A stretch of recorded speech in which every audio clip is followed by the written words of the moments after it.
ಮೊದಲಿಗೆ ಇವತ್ತು ರಾಜ್ಯ ಸರ್ಕಾರದ ವಿರುದ್ಧ ಸಮರಕ್ಕೆ ಸಾರಿಗೆ ನೌಕರರು ಸಜ್ಜಾಗಿದ್ದಾರೆ. ಪ್ರೊಟೆಸ್ಟ್ ಮಾಡೋದಕ್ಕೆ, ಸತ್ಯಾಗ್ರಹ ಮಾಡೋದಕ್ಕೆ. ಕಾರಣ ಏನು ಅದನ್ನು ಹೇಳ್ತಾ ಹೋಗ್ತೀನಿ. ಸುಮಾರು 38 ತಿಂಗಳ ಒಂದು ಹಿಂಬಾಕಿಯನ್ನು ಕೊಡಬೇಕಾಗಿರುತ್ತೆ. ಅದರಲ್ಲಿ ರಾಜ್ಯ ಸರ್ಕಾರ ಈಗ 26 ತಿಂಗಳ ಹಿಂಬಾಕಿಯನ್ನು ಕೊಡ್ತೀವಿ ಅಂತ ಹೇಳಿದೆ. ಹಂಗಿದ್ರೂ ಕೂಡ ಸಿಬ್ಬಂದಿಗಳು ಜಗ್ಗಿಲ್ಲ. 38 ತಿಂಗಳ ಪೈಕಿ 26 ತಿಂಗಳ ಬಾಕಿ ಕೊಡೋದಕ್ಕೆ ಸರ್ಕಾರ ನಿರ್ಧಾರ ಮಾಡಿದೆ. 2024 ಜನವರಿ 1ನೇ ತಾರೀಕಿನಿಂದ ವೇತನ ಪರಿಷ್ಕರಣೆ ಆಗಬೇಕಾಗಿತ್ತು. ಆದರೆ 2025 ಮಾರ್ಚ್ 4ರಿಂದ ವೇತನ ಹೆಚ್ಚಿಸೋಕೆ ಸರ್ಕಾರ ನಿರ್ಧಾರ ಮಾಡಿದೆ. ಇದಕ್ಕೆ ಅಂತ 1271 ಕೋಟಿ ರೂಪಾಯಿಯ ಹಣವನ್ನು ಬಿಡುಗಡೆನೂ ಕೂಡ ಮಾಡೋದಕ್ಕೆ ಗ್ರೀನ್ ಸಿಗ್ನಲ್ ಕೊಟ್ಟಿದೆ. ಸರ್ಕಾರ ಇದ್ರ ಬಗ್ಗೆ ಅಧಿಕೃತ ಆದೇಶ ಕೊಟ್ಟರೂ ಕೂಡ ಪ್ರೊಟೆಸ್ಟ್ ಮಾಡೋದಕ್ಕೆ ಸಾರಿಗೆ ನೌಕರರು ನಿರ್ಧಾರವನ್ನು ಮಾಡಿದ್ದಾರೆ. ಇದಕ್ಕೊಂದು ತಾರ್ಕಿಕ ಅಂತ್ಯ ಕಾಣಿಸ್ಬೇಕು ಅಂತಲೇ ಸರ್ಕಾರ ನಿರ್ಧಾರ ಮಾಡಿದೆ. 38 ತಿಂಗಳ ಪೈಕಿ 26 ತಿಂಗಳ ಹಿಂಬಾಕಿಯನ್ನು ಕೊಡಬೇಕು ಅಂತಲೂ ಡಿಸೈಡ್ ಮಾಡಿದೆ.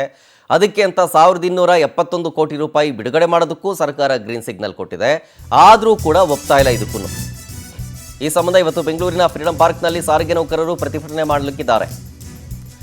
ರಾಜ್ಯಾದ್ಯಂತ ಸಾರಿಗೆ ಬಸ್ ಸೇವೆಯಲ್ಲಿ ಸ್ವಲ್ಪ ವ್ಯತ್ಯಯ ಉಂಟಾಗಬಹುದು, ಎಚ್ಚರಿಕೆ ವಹಿಸಿ. ವಿವಿಧ ಬೇಡಿಕೆಗಳ ಈಡೇರಿಕೆಗೆ ಆಗ್ರಹಿಸಿ ಬೆಂಗಳೂರು ಚಲೋಗೆ ಕರೆ ಕೊಟ್ಟಿದ್ದಾರೆ. ಸಾರಿಗೆ ನಿಗಮಗಳ ಕಾರ್ಮಿಕ ಸಂಘಟನೆಗಳ ಜಂಟಿ ಕ್ರಿಯಾ ಸಮಿತಿ ಕರೆ ಕೊಟ್ಟಿರೋದು.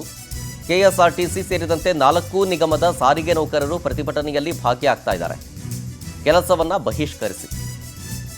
ಕಾರಣ ಇಷ್ಟೇ, ವೇತನ ಹೆಚ್ಚಳದ ಹಿಂಬಾಗಿ ಜೊತೆಗೆ ವೇತನ ಪರಿಷ್ಕರಣೆ ಇದು ಸೇರಿದಂತೆ ಇನ್ನೂ ಬೇರೆ ಬೇರೆ ಬೇಡಿಕೆಗಳಿದ್ದಾವೆ. ಆ ಎಲ್ಲ ಬೇಡಿಕೆಗಳನ್ನು ಈಡೇರಿಸಬೇಕು ಅಂತ ಒತ್ತಾಯ ಮಾಡಿ ಸಾರಿಗೆ ನೌಕರರು ಪ್ರೊಟೆಸ್ಟ್ ಮಾಡೋದಕ್ಕೆ ನಿರ್ಧಾರವನ್ನು ಮಾಡಿದ್ದಾರೆ. ಇದರ ಸಂಬಂಧಪಟ್ಟಂತೆ ಇವತ್ತು ಫ್ರೀಡಂ ಪಾರ್ಕ್ನಲ್ಲಿ ಸತ್ಯಾಗ್ರಹ ಮಾಡೋದಕ್ಕೂ ಕೂಡ ಮುಂದಾಗಿರೋದು. ಇವತ್ತು ಸಂಜೆ ತನಕ ಬೆಂಗಳೂರು ಚಲೋವನ್ನು ಹಮ್ಮಿಕೊಳ್ಳೋದಕ್ಕೆ ಕರೆ ಕೊಡಲಾಗಿತ್ತು. ಕಾರ್ಮಿಕ ಸಂಘಟನೆಗಳ ಜಂಟಿ ಕ್ರಿಯಾ ಸಮಿತಿ, ಸಾರಿಗೆ ನಿಗಮಗಳ ಕಾರ್ಮಿಕ ಸಂಘಟನೆಗಳ ಜಂಟಿ ಕ್ರಿಯಾ ಸಮಿತಿ ಕೊಟ್ಟಿರುವಂಥ ಕರೆ ಇದು. ಇವತ್ತು ಇವರೆಲ್ಲರೂ ಕೆಲಸವನ್ನು ಬಹಿಷ್ಕರಿಸಿ ಮುಷ್ಕರದಲ್ಲಿ ಪಾಲ್ಗೊಳ್ಳೋ ನಿಟ್ಟಿನಲ್ಲಿ ಕೊಂಚ ಬಸ್ನ ಓಡಾಟದಲ್ಲಿ ವ್ಯತ್ಯಯ ಉಂಟಾಗಬಹುದು. ಇದರಿಂದ ಸಾರ್ವಜನಿಕರಿಗೂ ಕೂಡ ಅಲ್ಪ ಸ್ವಲ್ಪ ಸಮಸ್ಯೆ ಉಂಟಾಗಬಹುದು. ಹಾಗಾಗಿ ಇವತ್ತೇನಾದರೂ ಪ್ಲ್ಯಾನ್ ಮಾಡಿಕೊಂಡು ಊರಿಗೆ ಬಸ್ ಏನೋ 5 ನಿಮಿಷಕ್ಕೊಂದು ಬರುತ್ತೆ, ಬಸ್ಸು ಆರಾಮಾಗಿ ಹೋಗ್ಬೋದು ಅಂತಿದ್ರೆ ಸ್ವಲ್ಪ ಇವತ್ತೊಂದಿನ ಮಾತ್ರ ಎಚ್ಚರಿಕೆಯನ್ನು ವಹಿಸಿ. ಯಾಕೆಂದರೆ ಸಾರಿಗೆ ನೌಕರರು ಮುಷ್ಕರದಲ್ಲಿ ಭಾಗಿಯಾಗ್ತಾ ಇರೋದ್ರಿಂದ ಕೆಲಸ ಬಹಿಷ್ಕರಿಸಿ. ಎಲ್ಲರೂ ಭಾಗಿಯಾಗ್ತಾ ಇದ್ದಾರೆ ಅಂತಲ್ಲ, ಒಂದಷ್ಟು ಜನ ಕೆಲಸಕ್ಕೆ ಹೋಗ್ತಾ ಇದ್ದಾರೆ, ಒಂದಷ್ಟು ಜನ ಕೆಲಸವನ್ನು ಡ್ರಾಪ್ ಮಾಡಿ ಇವತ್ತು ಮುಷ್ಕರದಲ್ಲಿ ಪಾಲ್ಗೊಳ್ಳಲಿಕ್ಕಿದ್ದಾರೆ.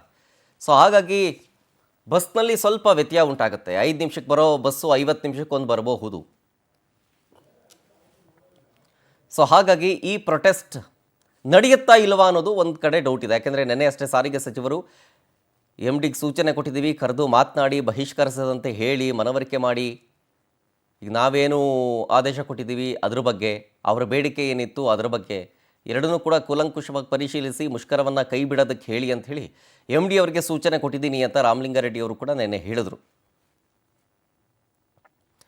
ಹಾಗಾಗಿ ಇವತ್ತು ಮುಷ್ಕರ ನಡೆಯುತ್ತಾ ನಡೆಯಲ್ವಾ ಅನ್ನೋದು ಒಂದು ಸ್ವಲ್ಪ ಡೌಟ್ ಇದೆ. ಬಿಟ್ಟರೆ ಇವರ ಬೇಡಿಕೆಗಳನ್ನು ಈಡೇರಿಸಲೇಬೇಕು ಅನ್ನೋದು ಅವರ ಆಗ್ರಹ ಅಂತೂ ಇದ್ದೇ ಇದೆ. 38 ತಿಂಗಳ ಪೈಕಿ 26 ತಿಂಗಳ ಬಾಕಿಯನ್ನು ಕೊಡಿ, ಹಿಂಬಾಕಿ ಕೊಡಿ ಅಂತ. 2024 ಜನವರಿ 1ನೇ ತಾರೀಕಿನಿಂದಲೇ ವೇತನ ಪರಿಷ್ಕರಣೆ ಆಗಬೇಕು. ಬಟ್ ಆವಾಗ ಆಗಲಿಲ್ಲ. ಅದಾಗಿ 1 ವರ್ಷ ಆದಮೇಲೆ ಮಾರ್ಚ್ 4ನೇ ತಾರೀಕಿನಿಂದ ವೇತನವನ್ನು ಜಾಸ್ತಿ ಮಾಡೋದಕ್ಕೆ ಸರ್ಕಾರ ನಿರ್ಧಾರ ಮಾಡಿತು.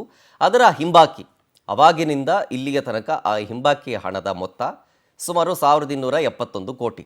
ಅದನ್ನು ಕೂಡ ಬಿಡುಗಡೆ ಮಾಡೋದಕ್ಕೆ ಸರ್ಕಾರ ಗ್ರೀನ್ ಸಿಗ್ನಲ್ ಕೊಟ್ಟಿದೆ. ಆಗಿದ್ರೂ ಕೂಡ ಪ್ರೊಟೆಸ್ಟ್ ಮಾಡೋದಕ್ಕೆ ನಿರ್ಧಾರವನ್ನು ಮಾಡಲಾಗಿದೆ. ಈಗ ಡೀಟೇಲ್ಸ್ ಕೊಡ್ತಾರೆ ಇದ್ರ ಬಗ್ಗೆ ನಮ್ಮ ಪ್ರತಿನಿಧಿ ವರ್ಷಿತಾ ತಾಕೇರಿ ಲೈವ್ನಲ್ಲಿ. ವರ್ಷಿತಾ, ಈಗ ಹಿಂಬಾಕಿ ಕೊಡೋ ವಿಚಾರ ಸಂಬಂಧ 1271 ಕೋಟಿ ಬಿಡುಗಡೆ ಮಾಡ್ತೀವಿ ಅಂತಲೂ ಗ್ರೀನ್ ಸಿಗ್ನಲ್ ಕೊಟ್ಟಿದ್ದಾರೆ. ಅಂದರೆ 38 ತಿಂಗಳ ಪೈಕಿ 26 ತಿಂಗಳು. ಹಿಂಗಿದ್ರೂ ಕೂಡ ಈಗ ಸ್ಟ್ರೈಕ್ ಮಾಡೋದಕ್ಕೆ ಮುಂದಾಗ್ತಾ ಇದ್ದಾರೆ.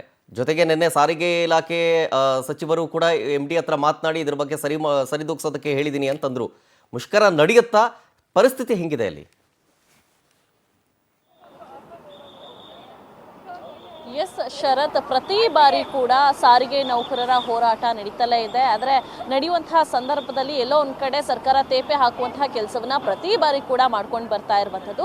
ಸದ್ಯ ಈ ಬಾರಿ ಕೂಡ ಸ್ವಲ್ಪ ಖಡಕ್ ಆಗಿ ಹೋರಾಟವನ್ನ ಮಾಡಬೇಕು ಅನ್ನುವಂತಹ ನಿಟ್ಟಿನಲ್ಲಿ ಇವತ್ತು 11 ಗಂಟೆಗೆ ಸದ್ಯ ಫ್ರೀಡಂ ಪಾರ್ಕ್ನಲ್ಲಿ ನೌಕರರು ಹೋರಾಟವನ್ನ ಇಟ್ಕೊಂಡಿರುವಂಥದ್ದು. ಅದೇ ನಿಟ್ಟಿನಲ್ಲಿ ಇದೀಗ ಮೆಜೆಸ್ಟಿಕ್ನ ಸುತ್ತಮುತ್ತ ಕೂಡ ಏನಾದರೂ ಬಸ್ಗಳ ಕುಂದುಕೊರತೆ ಏನಾದರೂ ಆಗುತ್ತಾ ಅನ್ನುವಂತಹ ಸಾಕಷ್ಟು ಕನ್ಫ್ಯೂಷನ್ಸ್ ಇತ್ತು. ಆದರೆ ಸದ್ಯ ಮೆಜೆಸ್ಟಿಕ್ನಲ್ಲಿ ಎಂದಿನಂತೆ ಬಸ್ ಸಂಚಾರ ಇರುವಂಥದ್ದು. ಯಾಕಂದ್ರೆ ಮೊನ್ನೆಯಿಂದ ಕೂಡ ಪ್ರೊಟೆಸ್ಟ್ ಅನ್ನ ಮಾಡ್ತೀವಿ ಅನ್ನುವಂತಹ ನಿಟ್ಟಿನಲ್ಲಿ ಸಾಕಷ್ಟು ಬೇಡಿಕೆಗಳನ್ನು ಇಟ್ಟಿದ್ರು. ಅದರಲ್ಲಿ 7ನೇ ವೇತನ ಆಯೋಗವನ್ನು ಜಾರಿ ಮಾಡೋದಾಗಿರ್ಬೋದು, ಜೊತೆಗೆ 38 ತಿಂಗಳದ ಹರಿಯರ್ಸ್ ಏನಿದೆ ಅದನ್ನು ಕೂಡ ಬಿಡುಗಡೆ ಮಾಡಬೇಕು ಅನ್ನುವಂತಹ ನಿಟ್ಟಿನಲ್ಲಿ, ಅದೇ ನಿಟ್ಟಿನಲ್ಲಿ ನಿನ್ನೆ ಕೂಡ 26 ತಿಂಗಳ ಹರಿಯರ್ಸನ್ನ ಹಿಂಬಾಕಿ ಹಣವನ್ನ ಬಿಡುಗಡೆ ಮಾಡ್ತೀವಿ ಅನ್ನುವಂಥದ್ದನ್ನ ಸ್ವತಃ ಸರ್ಕಾರವೇ ಕನ್ಫರ್ಮ್ ಅನ್ನ ಮಾಡಿದೆ. ಆದರೂ ಕೂಡ ಇದೀಗ ಸಾರಿಗೆ ನೌಕರರು ತಮ್ಮ ಹೋರಾಟವನ್ನ ಮುಂದುವರಿಸ್ತೀವಿ, ಇವತ್ತು ಹೋರಾಟವನ್ನ ಮಾಡಲೇಬೇಕು ಅನ್ನುವಂತಹ ನಿಟ್ಟಿನಲ್ಲಿ ಹೋರಾಟಕ್ಕೆ ಇಳಿತಾ ಇರುವಂಥದ್ದು. ಸದ್ಯ 11 ಗಂಟೆಗೆ ಫ್ರೀಡಂ ಪಾರ್ಕ್ನಲ್ಲಿ ಸರಿಸುಮಾರು 4 ರಿಂದ 5 ಸಾವಿರ ಸಾರಿಗೆ ನೌಕರರು ಸೇರಿ ಹೋರಾಟವನ್ನ ಮಾಡಲಿದ್ದಾರೆ. ಜೊತೆಗೆ ಆ ಹೋರಾಟದಲ್ಲಿ ಒಂದಷ್ಟು ಬೇಡಿಕೆಗಳಾಗಿರ್ಬೋದು, ಅಂದರೆ ನೌಕರರ ಕುಟುಂಬಸ್ಥರ ಮೇಲೆ ನೀಡಿರುವಂತಹ ಸುಳ್ಳು ಪೊಲೀಸ್ ಪ್ರಕರಣಗಳಾಗಿರ್ಬೋದು, ಹರಿಯಾರ್ಸ್ ಹಣ ಆಗಿರ್ಬೋದು, 7ನೇ ವೇತನ ಆಯೋಗ ಆಗಿರ್ಬೋದು, ಒಂದಷ್ಟು ಸಾರಿಗೆ ಸಂಘಟನೆಗಳಿಗೆ ಇನ್ನೂ ಕೂಡ ಅವರಿಗೆ ಒಂದಷ್ಟು ಸಂಬಳವನ್ನು ಇನ್ನೂ ಕೂಡ ಜಾಸ್ತಿ ಮಾಡ್ತಾ ಇಲ್ಲ ಅನ್ನುವಂತಹ ಒಂದಷ್ಟು ಬೇಡಿಕೆಗಳಾಗಿರ್ಬೋದು, ಇದೆಲ್ಲವನ್ನು ಕೂಡ ಇದೀಗ ಈಡೇರಿಸಲೇಬೇಕು ಅನ್ನುವಂತಹ ನಿಟ್ಟಿನಲ್ಲಿ ಹೋರಾಟಕ್ಕೆ ಮುಂದಾಗ್ತಾ ಇದ್ದಾರೆ. ನಿನ್ನೆ ಕೂಡ ಒಂದಷ್ಟು ಮಾಹಿತಿಗಳು ಲಭ್ಯವಾಗ್ತಾ ಇತ್ತು. ಮಿನಿಸ್ಟರ್ ಕೂಡ ಹೇಳಿದ್ರು, ಅಂದರೆ ನಾನು MD ಜೊತೆ ಮಾತಾಡಿದ್ದೀನಿ, ಏನೇನು ಬೇಕು ಅದಕ್ಕೆ ಎಲ್ಲ ತಯಾರಿಗಳು ಕೂಡ ಆಗ್ತಾ ಇದೆ ಅನ್ನುವಂತಹ ನಿಟ್ಟಿನಲ್ಲಿ ಸಂಜೆ ಕೂಡ 26 ತಿಂಗಳಿನ ಹರಿಯಾರ್ಸ್ ಅನ್ನು ಕೂಡ ಬಿಡುಗಡೆ ಮಾಡ್ತೀವಿ ಅನ್ನುವಂತಹ ನಿಟ್ಟಿನಲ್ಲಿ ಆದೇಶವನ್ನು ಕೂಡ ಹೊರಡಿಸಿರುವಂಥದ್ದು. ಆದರೆ ಎಲ್ಲವೂ ಕೂಡ ಹೋರಾಟದ ರೂಪುರೇಷೆಗಳು ಎಲ್ಲವೂ ಕೂಡ ರೆಡಿ ಆಗಿದೆ. ಹಾಗಾಗಿ ನಿನ್ನೆ ಸಂಜೆ ಹೊರದಂತಹ ಆದೇಶವನ್ನು ನಾವು ಕೇರ್ ಮಾಡಲ್ಲ, ಅಂದರೆ ಕೊಡ್ತೀವಿ ಅನ್ನೋದಲ್ಲ, ಕೊಡ್ಲಿ ಅನ್ನುವಂತಹ ಮಾತುಗಳನ್ನು ಇದೀಗ ಸಾರಿಗೆ ನೌಕರರು ಆಡ್ತಾ ಇರುವಂಥದ್ದು. ಸಾಕಷ್ಟು ಬೇಡಿಕೆಗಳನ್ನು ಇಟ್ಕೊಂಡು ಇವತ್ತು 11 ಗಂಟೆಗೆ ಒಂದು ಪ್ರೊಟೆಸ್ಟ್ ಅನ್ನ ಮಾಡ್ತಾರೆ. ಆ ಒಂದು ಪ್ರೊಟೆಸ್ಟ್ ನಲ್ಲಿ ನಾಳೆಯ ಒಂದು ಹೋರಾಟ ಹೇಗಿರುತ್ತೆ ಅನ್ನುವಂಥದ್ದು ಕೂಡ ನಿರ್ಧಾರ ಆಗುತ್ತೆ. ಯಾಕಂದ್ರೆ ಇವತ್ತು ಕೇವಲ ಒಂದು ಸಭೆಯನ್ನ ಕರೆದು ಫ್ರೀಡಂ ಪಾರ್ಕ್ ನಲ್ಲಿ ಏನೇನ್ ಮಾಡಬೇಕು, ನಮ್ಮ ಒಂದು ಕುಂದುಕೊರತೆಗಳನ್ನ ಈಡೇರಿಸ್ತಾ ಇದ್ರೆ ಮುಂದಿನ ನಡೆ ಹೇಗಿರಬೇಕು ಅನ್ನುವಂತಹ ನಿಟ್ಟಿನಲ್ಲಿ ಒಂದು ಸಭೆಯನ್ನ ಮಾಡಿ ಅದಾದ ಬಳಿಕ ನಾಳೆಯ ಒಂದಷ್ಟು ಹೋರಾಟಗಳು ಹೇಗಿರುತ್ತೆ ಅನ್ನುವಂಥದ್ದನ್ನ ಕೂಡ ಕಾದು ನೋಡ್ಬೇಕಾಗುತ್ತೆ. ಯಾಕಂದ್ರೆ ನಾಳೆ ಇವತ್ತೇನಾದ್ರೂ ಒಂದಷ್ಟು ಇವರ ಬೇಡಿಕೆಗಳು ಈಡೇರದೇ ಇದ್ರೆ ನಾಳೆ ಕೂಡ ಇಡೀ ಬಸ್ ಸಂಪೂರ್ಣವಾಗಿ ಸ್ಥಗಿತವಾಗುತ್ತೆ, ಯಾವುದೇ ರೀತಿಯಾದಂತಹ ಬಸ್ ಹೋಗಲ್ಲ ಅನ್ನುವಂತಹ ನಿಟ್ಟಿನಲ್ಲಿ ಕೂಡ ಸಾಕಷ್ಟು ಒಂದು ಹೋರಾಟಕ್ಕೆ ಮುಂದಾಗ್ತಾ ಇರುವಂಥದ್ದು. ಕಾದು ನೋಡ್ಬೇಕಾಗುತ್ತೆ ಶರತ್. 11 ಗಂಟೆ ಮೇಲೆ ಯಾವ ರೀತಿ ಸಾರಿಗೆ ನೌಕರರು ಹೋರಾಟದಲ್ಲಿ ಭಾಗಿಯಾಗ್ತಾರೆ, ಆ ಒಂದು ಹೋರಾಟದಲ್ಲಿ ಭಾಗಿಯಾದಂತಹ ಸಂದರ್ಭದಲ್ಲಿ ತಮ್ಮ ಬೇಡಿಕೆಗಳು ಈಡೇರದೇ ಇದ್ರೆ ನಾಳೆ ಯಾವ್ಯಾವ ಬಸ್ಗಳು ಓಡಾಡುತ್ತೆ, ಯಾವ್ಯಾವ ಬಸ್ಗಳು ಓಡಾಡಲ್ಲ, ಇದರಿಂದಾಗಿ ಪ್ರಯಾಣಿಕರಿಗೆ ಎಷ್ಟು ಹೊರೆಯಾಗತ್ತೆ, ಅದ್ರ ನಡುವೆ ಏನಾದರೂ ಸರ್ಕಾರ ಏನಾದರೂ ಬಂದು ಸಂಧಾನವನ್ನ ಮಾಡುವಂತಹ ಏನಾದರೂ ಒಂದಷ್ಟು ಕೆಲಸ ಕಾರ್ಯಗಳನ್ನ ಮಾಡುತ್ತಾ ಅನ್ನುವಂಥದ್ದನ್ನ ಕಾದು ನೋಡ್ಬೇಕಾಗುತ್ತೆ ಶರತ್. ವರ್ಷಿತಾ, ಇದು ಅನಿರ್ದಿಷ್ಟಾವಧಿಯ ಹೋರಾಟ ಅಂತ ಹೇಳ್ಬೋದಾ? ಯಾಕಂದ್ರೆ ಸರ್ಕಾರ ಇದಕ್ಕೆ ಸೂಕ್ತ ರೀತಿಯಾಗಿ ಸ್ಪಂದಿಸಿದ್ರೆ ಓಕೆ, ಸ್ಪಂದಿಸಲಿಲ್ಲ ಅಂತಂದ್ರೆ ಅನಿರ್ದಿಷ್ಟಾವಧಿ ಅಂದ್ರೆ ಅವರ ಹೋರಾಟ ಮುಂದುವರಿಯುತ್ತೆ ಅಂತ. ಇದರ ಜೊತೆಗೆ ಎಸ್ಮಾ ಜಾರಿ ಆಗಿದೆ ಅಲ್ವಾ?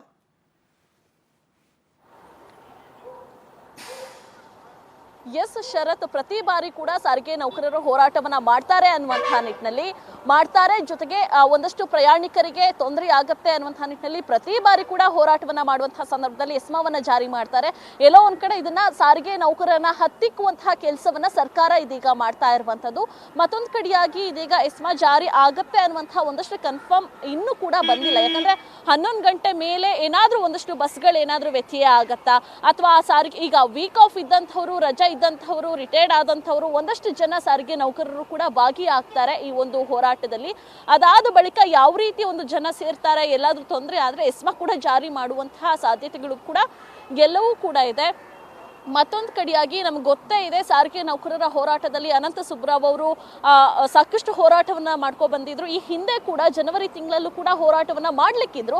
ಆದ್ರೆ ಎಲ್ಲೋ ಒಂದ್ ಕಡೆ ವಿಧಿಯಾಟ ಜೊತೆಗೆ ಅನಂತ ಸುಬ್ಬರಾವ್ ಅವರು ನಮ್ಮೊಂದಿಗೆ ಇಲ್ಲ ಅಂದ್ರೂ ಕೂಡ ಈಗ ಅವರ ಒಂದು ಟೀಮ್ ಏನಿದೆ ಆ ಎಲ್ಲವೂ ಕೂಡ ಜಂಟಿ ಕ್ರಿಯಾ ಸಮಿತಿ ಇದೀಗ ಹೋರಾಟವನ್ನ ಮಾಡ್ಲಿಕ್ಕೆ ಎಲ್ಲರನ್ನ ಕೂಡ ಒಗ್ಗೂಡಿಸಿ ಇದೀಗ ಹೋರಾಟವನ್ನ ಮಾಡ್ತಾ ಇರುವಂತದ್ದು.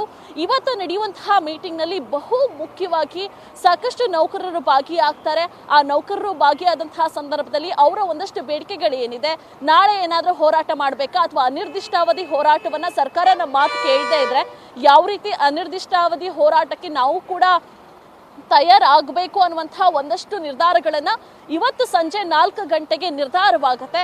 4 ಗಂಟೆಯ ಒಳಗೆ ನಿರ್ಧಾರವಾದ ಬಳಿಕ ನಾಳೆ ಬಸ್ಗಳು ಓಡಾಡಲ್ವಾ, KSRTC, BMTC ಆಗಿರ್ಬೋದು, ಅಂದ್ರೆ 4 ನಿಗಮದ ಸಾರಿಗೆ ನೌಕರರು ಯಾವ ರೀತಿ ನಿರ್ಧಾರವನ್ನ ತಗೊಳ್ತಾರೆ ಅನ್ನುವಂತಹ ಅದ್ರ ಮೇಲೆ ಒಂದು ನಿರ್ಧಾರ ಆಗುತ್ತೆ. ನಾಳೆ ಬಸ್ಗಳ ಸಂಚಾರ ಇರಲ್ವಾ ಅನ್ನುವಂಥದ್ದು. ಎಲ್ಲೋ ಒಂದ್ ಕಡೆ ನಮ್ಗನ್ಸುವಂತಹ ಅಭಿಪ್ರಾಯ ಏನಪ್ಪಾ ಅಂತ ಅಂದ್ರೆ 4 ಗಂಟೆಯ ಒಳಗೆಯೇ ಸಾರಿಗೆ ನೌಕರರ ಮನವನ್ನ ಒಲಿಸಬಹುದು ಸರ್ಕಾರ, ಅಥವಾ ಏನಾದ್ರೂ ಮಾತಾಡಿ ಈಗ ನಿನ್ನೆ ಮಾಡ್ದಂಗೆ, ಯಾಕಂದ್ರೆ ನಿನ್ನೆ ಒಂದಷ್ಟು ಎಚ್ಚರಿಕೆಗಳನ್ನ ಕೊಟ್ಟಿದ್ರು ಸಾರಿಗೆ ನೌಕರರು, ಇಲ್ಲ ನಾವು ನಾಳೆ ಹೋರಾಟವನ್ನ ಮಾಡ್ತೀವಿ, 20ನೇ ತಾರೀಕು ಎಲ್ಲಾ ಬಸ್ಗಳನ್ನ ಕೂಡ ನಿಲ್ಲಿಸ್ತೀವಿ ಅನ್ನುವಂತಹ ನಿಟ್ಟಿನಲ್ಲಿ ಒಂದಷ್ಟು ಹೇಳಿಕೆಯನ್ನ ಕೊಡ್ತಾರೆ. ಅದೇ ನಿಟ್ಟಿನಲ್ಲಿ ಎಲ್ಲೋ ಒಂದ್ ಕಡೆ ಸರ್ಕಾರ ಆ ಸಾರಿಗೆ ನೌಕರರ ಪರವಾಗಿದ್ಯಾ ಅನ್ನುವಂತಹ ಒಂದು ಪೋರ್ಟ್ರೇಟ್ ಮಾಡ್ಕೊಳ್ಳೋದಕ್ಕೋಸ್ಕರ 26 ತಿಂಗಳ ಹರಿಯಾರ್ಸನ್ನ ಕೊಡ್ತೀವಿ ಅನ್ನುವಂತಹ ನಿಟ್ಟಿನಲ್ಲಿ ನಿನ್ನೆ ಆದೇಶವನ್ನ ಹೊರಡಿಸಿದೆ.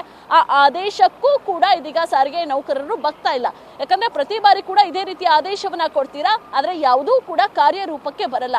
ಕಾರ್ಯರೂಪಕ್ಕೆ ಬರುವವರೆಗೂ ಕೂಡ ನಾವು ಹೋರಾಟವನ್ನ ಮಾಡ್ತೀವಿ, ನಾಳೆ ಎಲ್ಲಾ ಬಸ್ಗಳನ್ನ ಕೂಡ ಸ್ಟಾಪ್ ಮಾಡ್ತೀವಿ, ನಮ್ಮ ಬೇಡಿಕೆಗಳು ಈಡೇರದೆ ಇದ್ರೆ ಅನ್ನುವಂತಹ ಮಾತುಗಳನ್ನ ಕೂಡ ಇದೀಗ ಆಡ್ತಾ ಇದ್ದಾರೆ. ಎಲ್ಲೋ ಒಂದ್ ಕಡೆ ಸಾರಿಗೆ ನೌಕರರ ಮಾತನ್ನ ಸರ್ಕಾರ ಕಡೆಗಣಿಸಿದ್ರೆ ಈ ಬಾರಿ ನಡೆಯುವಂತಹ ಹೋರಾಟ ಏನು ಸಾಕಷ್ಟು ಪರಿಣಾಮ ಬೀರುತ್ತೆ. ಇವತ್ತಾಗುವಂತಹ ಮೀಟಿಂಗ್ ಅಲ್ಲಿ ಎಲ್ಲವೂ ಕೂಡ ಡಿಸೈಡ್ ಆಗುತ್ತೆ. ಜೊತೆಗೆ ನಾಳೆ ಇವತ್ತಿನ ಒಳಗೆ ಸರ್ಕಾರ ಇವರ ಮಾತುಗಳನ್ನ ಕೇಳದೆ, ಇವರ ಒಂದಷ್ಟು ಬೇಡಿಕೆಗಳನ್ನ ಈಡೇರಿಸ್ತಾ ಇದ್ರೆ, ಒಂದಷ್ಟು ಸುಳ್ಳು ಕೇಸ್ಗಳನ್ನ ವಾಪಸ್ ಮಾಡದೇ ಇದ್ರೆ ನಾಳೆ ಸಂಪೂರ್ಣ ಬಂದ್ ಆಗೋದು ಪಕ್ಕಾ ಆಗಿದೆ. Sharath. Okay, thank you Varshitha ಡೀಟೇಲ್ಸ್ಗಾಗಿ.